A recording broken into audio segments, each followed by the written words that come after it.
Hampurasun sadayana. Damang nempangkeun wasta. Simkuring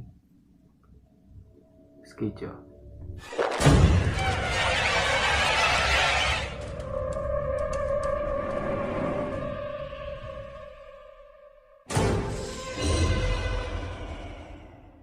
Happy Thursday. Gimana kabarnya rekan-rekan Clowny? Yes, I know. Makin kesini minggu kita semakin berat. Koyona masih belum pergi dari kehidupan kita. So, buat kalian para pejuang, buat kalian para survivor, good luck. Percayalah, dunia akan sembuh. Seperti yang kita tahu, dimanapun mereka akan selalu ada. Mau itu di depan rumahmu, atau di sekelilingmu, atau mungkin di sebelahmu. Mereka akan selalu ada. Mungkin juga di sekolah, di gedung-gedung, kampus, atau bisa saja jalan. Maka dari itu agak menarik untuk dibahas, karena saking seringnya jalan tertentu tersebut dibicarakan, itu menjadi sebuah urban legend di kota yang terkait. Karena aku hidup di Bandung, ada beberapa urban legend di Bandung yang cukup terkenal. Bukan hanya bagi warga Bandung, tapi memang sudah terkenal sampai keluar kota. Bahkan ada yang sampai difilmkan. Warga Bandung pasti sudah tidak asing dengan beberapa urban legend yang akan saya bacakan hari ini. So, malam hari ini Skijo bakal nemenin kalian dengan cerita urban legend Bandung yang terkenal. So welcome to Tospe Pasta.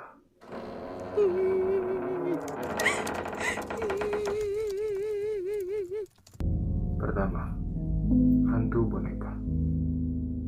So basically, cerita hantu boneka pasti sudah tidak asing lagi di telinga warga-warga Bandung. Jadi konon dahulu ada seorang anak kecil yang meninggal, yang tertabrak di depan sebuah pohon yang tinggi menjulang hingga meninggal di tempat.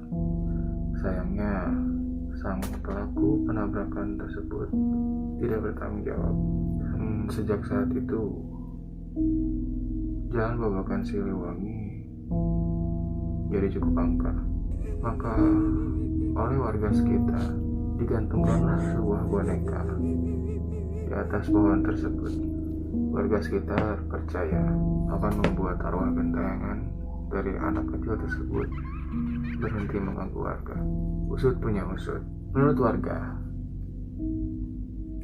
boneka yang digantungkan di atas pohon tersebut ternyata dimiliki oleh anak kecil yang meninggal berusia 2 tahun. Dan anak kecil ini bernama Uci, yang meninggal tertabrak lari pada tahun 1981. Konon, jika kamu bepergian melewati jalan Babakan Siliwangi ini pada pukul 8 malam hingga 12 malam, kamu mungkin saja bisa bertemu dengan Uci. Banyak warga yang mengaku sering melihat Uci bergelantungan dari satu pohon ke pohon lain sembari memegang bonekanya. Banyak juga warga yang mengaku melihat Uci berdiri di tengah jalan menangis. Kisah ini diangkat menjadi sebuah film dengan judul The Doll. Tertarik untuk menontonnya? Nancy, SMA 5, dan SMA 3. I know, Nancy adalah salah satu ikon dari urban legend Bandung. Cerita dari Nancy SMA 5 dan 3 ini sangat-sangat terkenal. Menurut cerita, sekolah favorit yang dulu bernama Hodge Burgery School, I don't know how to say it, dihuni oleh makhluk halus bernama Nancy. Warga percaya Nancy bunuh diri di sekolah tersebut dikarenakan frustasi. Mitos dari warga-warga sekitar, jika kalian berjalan kaki atau berkendara memutari SMA 5 dan 3 sebanyak 3 kali dan melihat ke atas jendela yang tidak pernah tertutup, kamu akan melihat Nancy memandangmu dari sana. Konon, banyak sekali yang mengaku pernah melihat Nancy bergaun merah pekat, dan menurut beberapa alumni, Nancy sering sekali terlihat di koridor 35 di sekolah tersebut. Berani uji coba? Kampus ITB, Institut Teknologi Bandung, adalah salah satu kampus tersohor di Bandung. Kampus tersebut selain melahirkan banyak sekali lulusan orang-orang penting bagi negara, ternyata kampus itu juga menyimpan banyak sekali spot-spot yang menyeramkan. Yang pertama, Gedung PAU. Konon, gedung ini adalah tempat bunuh diri dari salah satu mahasiswa di ITB.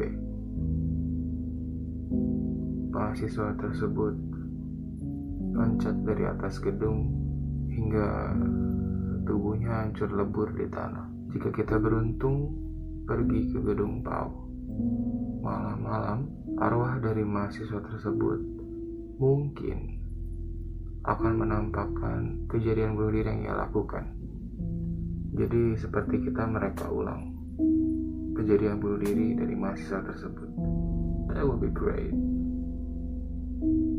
Labtek 2, anak FSRD atau arsitektur pastinya sangat-sangat tahu cerita menyeramkan di Labtek 2 ini. Cerita yang paling terkenal adalah pada suatu hari ada beberapa mahasiswa yang lembur. Mereka mengerjakan tugasnya di gedung Labtek 2 ini. Salah satu mahasiswa tersebut melihat tukang bakso dari kaca jendela. Karena lapar, dia memanggil tukang bakso tersebut. Ketika tukang bakso menghampiri jendela Labtek 2 ini, seketika itu pula beberapa mahasiswa ini menyadari bahwa mereka ada di lantai 2. Jadi tukang baksonya terbang. Good. Dan beberapa mahasiswa yang lain mengaku sering melihat tukang soto menarik gerobaknya dari lift Labtek 2 menuju ruang studio. Kok hantunya tukang dagang semua ya? Lab mesin, slogan anak-anak mesin di kampus ITB, Solidarity Forever. Slogan tersebut sepertinya menginspirasi hantu di lab tersebut, karena banyak mahasiswa yang mengaku sering melihat meja-meja di lab tersebut bergerak sendiri atau peralatan yang hidup dengan sendirinya. That's cool. Bisa aja dia mantan mahasiswa gak sih? Ya gak? Gedung FSRD lantai 3. Konon beberapa mahasiswa sering ditemani oleh noni Belanda hidung mancung jika melembur di gedung tersebut. Dan banyak juga yang mengaku sering mengajak ngobrol si cantik noni Belanda tersebut. Keempat, patung H.C. Verbrack. H.C. Verbrack sendiri adalah seorang pastor yang bertugas di Aceh pada tahun 1870 hingga 1907. Ia juga bertugas di beberapa daerah lain. Setelah pensiun, ia bermukim di Magelang, lalu meninggal di sana pada tahun 1918. Banyak sekali warga Bandung yang mengira-ngira atau mempercayai bahwa Verbrack meninggal dalam sebuah kecelakaan pesawat yang dikatakan pesawat tersebut jatuh tepat di mana patung Verbrack didirikan. Entah kalian mau percaya yang mana, apakah dia yang mati karena tua di Magelang atau dia yang mati karena kecelakaan pesawat. Mitosnya, jika kalian mengelilingi Taman Maluku di malam hari dan memperhatikan patung Verbrack, setiap kalian melewatinya, patung tersebut akan bergerak. Jadi banyak warga yang mengaku sudah melakukan hal tersebut. Dan mereka berpendapat memang bergerak. So, kalian dicoba? 5. Kepala buntung. Sudah banyak sekali orang yang mengaku sering sekali melihat prajurit Belanda berbaris pada tengah malam. Anehnya, hitungan mereka selalu ganjil dan pemimpinnya tidak pernah mempunyai kepala. Namun, yang paling terkenal adalah cerita tentang prajurit berkuda yang mencari kepalanya. Mitosnya, jika kalian meniupkan peluit sebanyak 3 kali, tepat pada pukul 11 malam, prajurit berkuda tanpa kepala tersebut akan menghampiri kalian dan menanyakan di mana kepalanya. Can you imagine? Tiba-tiba ada orang tanpa kepala nanyain kepalanya malam hari, dan dia berkuda. 6. Kepala Jawara Cipaganti. Jalan Cipaganti memang sangat terkenal di kalangan warga Bandung maupun juga orang-orang dari luar kota. Pohon mahoni yang elok di kiri dan kanan jalan menjulang tinggi sepanjang jalan Cipaganti. Sejuk nan elok, ditambah lagi Masjid Cipaganti yang terkenal akan megahnya. Namun, lain cerita ketika malam tiba. Pepohonan elok dan sejuk di siang hari berubah menyeramkan, dan kisah kepala Jawara begitu melekat di jalan Cipaganti ini. Cerita yang paling terkenal, dulu ada seorang wanita yang memang sengaja ingin mencari kepala Jawara. Sesampainya di Cipaganti, dia melihat seorang kakek-kakek yang tergeletak di tengah jalan. Ketika wanita tersebut hendak menghampirinya, wanita tersebut kaget bukan main, karena kakek yang tergeletak di jalan tersebut tidak memiliki kepala. Mitosnya, jika kamu melewati jalan Cipaganti pada pukul 1 hingga 3 pagi, mungkin kamu akan beruntung menemui kakek tanpa kepala, menemui kakek Jawara. Maka, jika kamu sedang berkendara pada malam hari dan melewati jalan Cipaganti, lalu kamu seperti melindas sesuatu, jangan pernah berhenti, karena itu adalah kepala sang Jawara. So, bagaimana kalau nih? Sebenarnya masih banyak urban legend Bandung yang belum bisa saya bacakan di video ini. Mungkin jika teman-teman punya beberapa cerita tentang urban legend di Bandung atau pengalaman-pengalaman bisnis lainnya, kalian boleh komen di bawah.